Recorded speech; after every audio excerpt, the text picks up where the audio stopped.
372।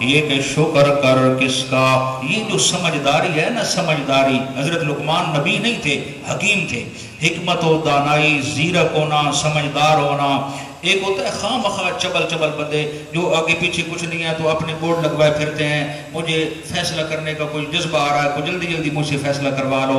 تو یہ اس طرح کے لوگ نہیں. جو فہم و بصیرت والا بندہ ہوتا ہے وہ خود سمجھ لیتے ہیں صاحب عقل لوگ کہ اس کے اندر کتنا کچھ ہے. شور دریا سے کہتا ہے سمندر کا سکون، شور دریا سے کہتا ہے سمندر کا سکون، جس کا جتنا ظرف ہے وہ اتنا ہی خاموش ہے. پتہ نہیں سمجھو کہ نہیں، شعر و شاعری عادت نہیں، میں اکثر بول جاتا میں پڑھتا ہی نہیں. شور دریا سے کہتا ہے سمندر کا سکون، جس کا جتنا ظرف ہے وہ اتنا ہی خاموش ہے. یہ دیکھو آپ نے کبھی نوٹ کیا، دریا کا شور شرابہ ہوگا بہت زیادہ، لیکن سمندر ایک اپنی لہر میں چل رہا ہے. اصل یہ ہوتا ہے جس کا جتنا اللہ نے ظرف رکھا ہے. بہت ساری باتیں سن کے بھی وہ خوش ہوا پڑتا ہے. تو جو بالکل نارمل سے برتن کا ہوتا ہے وہ جہاں کھڑا ہوگا اتنا شور سے بولے گا سارے پتہ لگ سی کو کریک آیا ودا پہ دماغ چٹنا ہے بیٹھے. چلیں جی، یہ جو حکمت و دانائی ہے یہ اللہ کی عطا ہے، یہ اللہ سے مانگا کریں. اللہ ہم سب کو حکمت و بصیرت عطا فرمائے. فرمایا وَلَقَدْ آتَيْنَا لُقْمَانَ الْحِكْمَةَ نَشْكُرْ لِلَّهِ، اور بلا شبہ عطا کی ہم نے حضرت لقمان کو حکمت اور دانائی تاکہ شکر کرے وہ اللہ کریم کا. وَمَنْ يَشْكُرْ فَإِنَّمَا يَشْكُرُ لِنَفْسِهِ، اور جو کوئی شکر کرے گا تو وہ شکر کرے گا اپنے ہی فائدے کے لیے. اللہ کا تو کوئی فائدہ نہیں، شاکر بندے کا اپنا ہی فائدہ ہوگا جتنا وہ اللہ کا شکر ادا کرتا جائے گا. وَمَنْ كَفَرَ، اور جس بندے نے ناشکری کی، فَإِنَّ اللَّهَ غَنِيٌّ حَمِيدٌ، بے شک اللہ کریم بے نیاز ہے اور تعریف کیا ہوا ہے. اس کی کوئی تعریف کرے نہ کرے وہ خود اس کی بہت بڑی تعریف ہے. کرنے والے بہت ساری مخلوق کے افراد ہیں. اب ذرا سننا حضرت لقمان اپنے بیٹے سے کیا سمجھا رہے ہیں. وَإِذْ قَالَ لُقْمَانُ لِابْنِهِ، اور جب فرمایا حضرت لقمان نے اپنے بیٹے سے، وَهُوَ يَعِظُهُ، جبکہ وہ اسے نصیحت کر رہے تھے، بیٹے کو سمجھا رہے تھے، یا بنیا، اے میرا پیارا بیٹا، لا تشرک باللہ، اللہ کی ذات و صفات کمالات میں کسی کو بھی شریک، بولو، کسی کو بھی شریک نہیں کرنا. یہ ہوتا ہے اچھا والد جو اپنی اولاد کو اس جرم عظیم سے بچائے. اور حضرت لقمان کہتے ہیں میرا بیٹا شرک کے قریب نہ جانا. کیوں ابا جان؟ یہ چھوٹا گناہ ہے بڑا گناہ ہے. حضرت جی فرمانے لگے ان الشرک لظلم عظیم،